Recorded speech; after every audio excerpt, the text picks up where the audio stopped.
Hello बच्चों, कैसे हो? देखो बच्चों, आज हम पाठ पढ़ेंगे। पाठ 12, जब मुझको सांप ने काटा। क्या पढ़ेंगे? जब मुझको सांप ने काटा।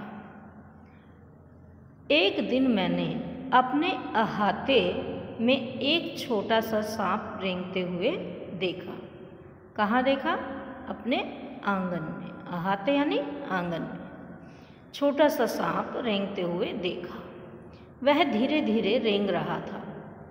मुझको देखते ही वह भागा और वहीं पर पड़े हुए नारियल के एक खोल में घुसकर छिप गया।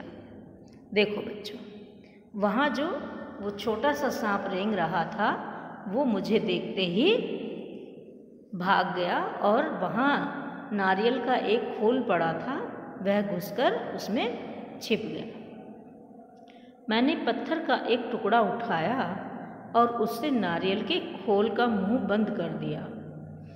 मैंने पत्थर का एक टुकड़ा उठाकर उसके खोल का यानी नारियल का जो खोल था जिसमें सांप घुस गया था उसका मुंह मैंने बंद कर दिया।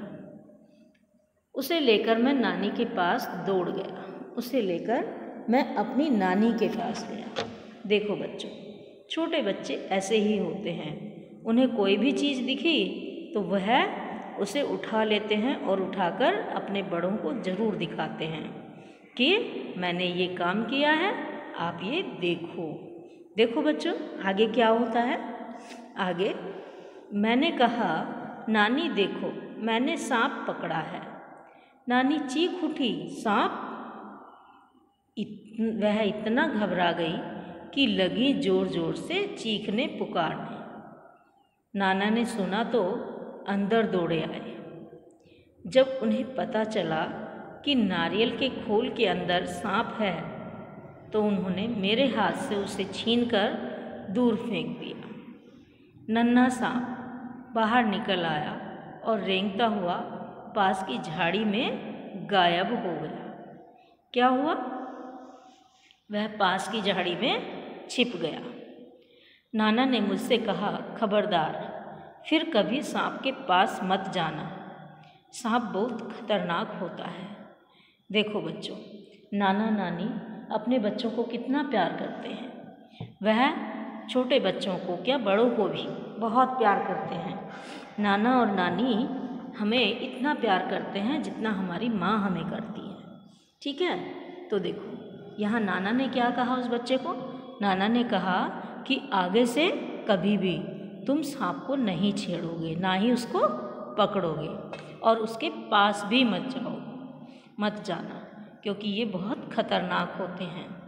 जब तक हम सांप को नहीं छेड़ते बच्चों, तब तक सांप हमें भी कुछ नहीं कहता।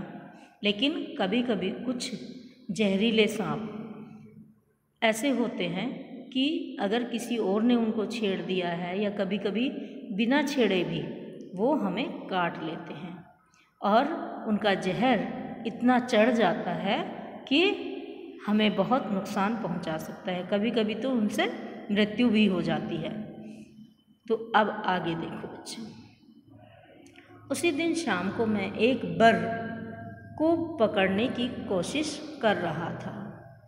एक बर को पकड़ने की कोशिश कर रहा था कि उसने काट खाया बड़ी उंगली में। मुझे दर्द से कर्राते देखकर नानी ने सोचा कि मुझे सांप ने काट लिया है। मैंने दौड़कर नानी को उंगली दिखाई। उन्होंने जल्दी से नाना को पुकारा। नाना तुरंत दौड़े आए और मेरी उंगली को देखा जहाँ बर ने काटा था। वहाँ नीला निशान पड़ गया था। वह चट मुझे गोद में उठाकर बाहर भागे।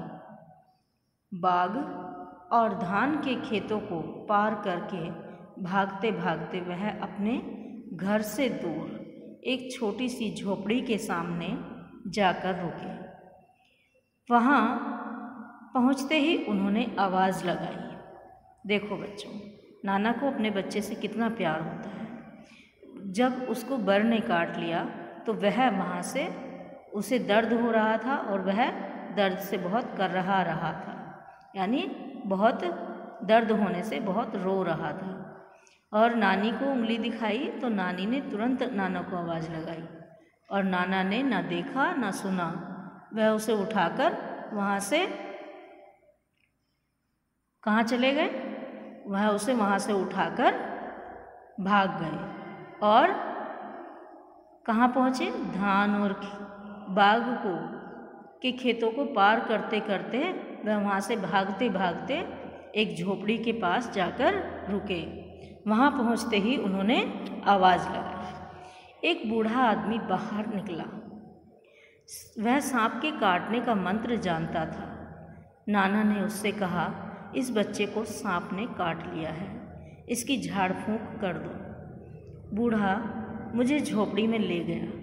उसने मेरी उंगली देखी और बोला, चुपचाप बैठो, हिलना डुलना मत। फिर पीतल के बर्तन में पानी लाया और मेरे सामने बैठकर मंत्र पढ़ने लगा। मैं चाहता तो बहुत था कि उस बूढ़े को बता दूं कि मुझे सांप ने नहीं बर ने काटा है, पर मेरे नाना मुझे कसकर पकड़े रहे और मुझे बोलने ही नहीं दिया। जैसे ही मैं कुछ कहने को मुंह खोलता वह डांट कर कहते, चुप। डर के मारे मैं चुप हो जाता। हमारे पीछे पीछे हमारी नानी भी कई लोगों के साथ वहाँ आ पहुँची। सब लोग उदास खड़े देखते रहे। तब तक मेरी उंगली का दर्द जा चुका था।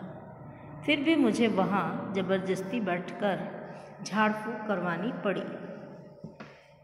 कुछ मिनट बाद बूढ़ा आदमी उठा। उसने उसी बर्तन के पानी से मेरी उंगली धोई और मुझे पिलाया भी। उसने मुझे बोलने से मना कर दिया ताकि दवा का पूरा असर हो।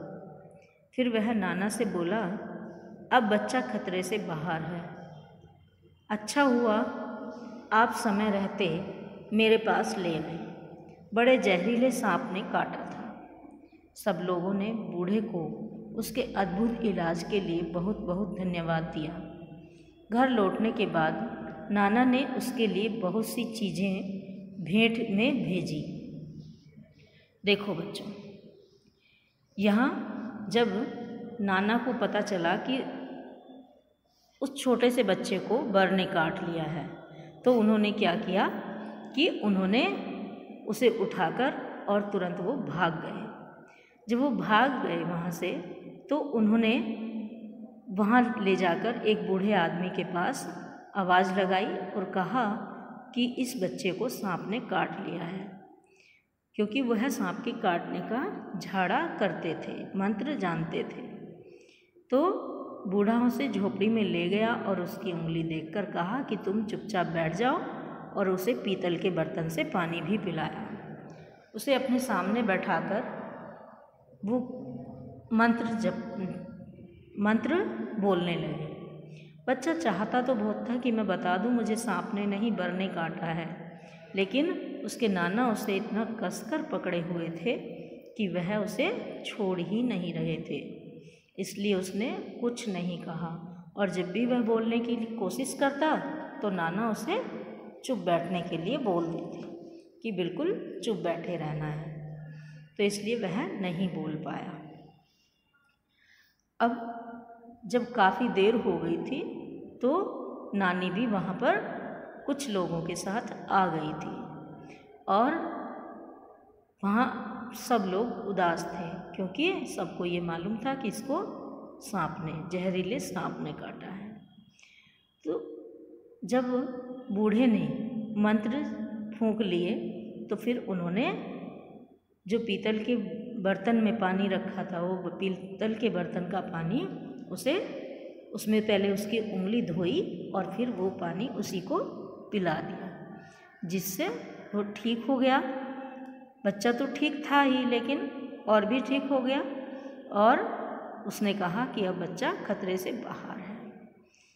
अच्छा हुआ समय रहते तुम इसे मेरे पास ले आए, बड़े जहरीले सांप ने काटा था। सब लोगों ने बूढ़े को उसके अद्भुत इलाज के लिए धन्यवाद दिया, और घर लौटने के बाद नाना ने उस बूढ़े के लिए बहुत सारी भेंटें भेजी, बहुत सारी चीज़ें भेज दी। तो देखो बच्चों, कभी कभी जब हम खेलते हैं तो हम ये ध्यान नहीं देते कि हम क्या कर रहे हैं। कभी हम ऐसे जीवों से भी खेल जाते हैं जो हमारे लिए नुकसानदायक होते हैं, जिनसे हमें नुकसान हो सकता है। तो बच्चों, हमें ऐसा कभी नहीं करना चाहिए। उससे कभी कभी ऐसा होता है कि हमारा जीवन भी समाप्त हो सकता है। यानी यदि हम सांप से खेलें तो सांप के काटने पर तो हमारा मरना भी निश्चित हो सकता है। कभी कभी हमें इलाज मिल जाता है तो हम जी जाते हैं, वरना हमारा मरना भी निश्चित हो जाता है। तो इस कहानी में यही बताया है कि हमें कभी भी ऐसे जीवों के साथ नहीं खेलना चाहिए, उनके साथ छेड़छाड़ नहीं करनी चाहिए जो हमारे लिए नुकसानदायक हो। ठीक है बच्चों, चलिए धन्यवाद बच्चों।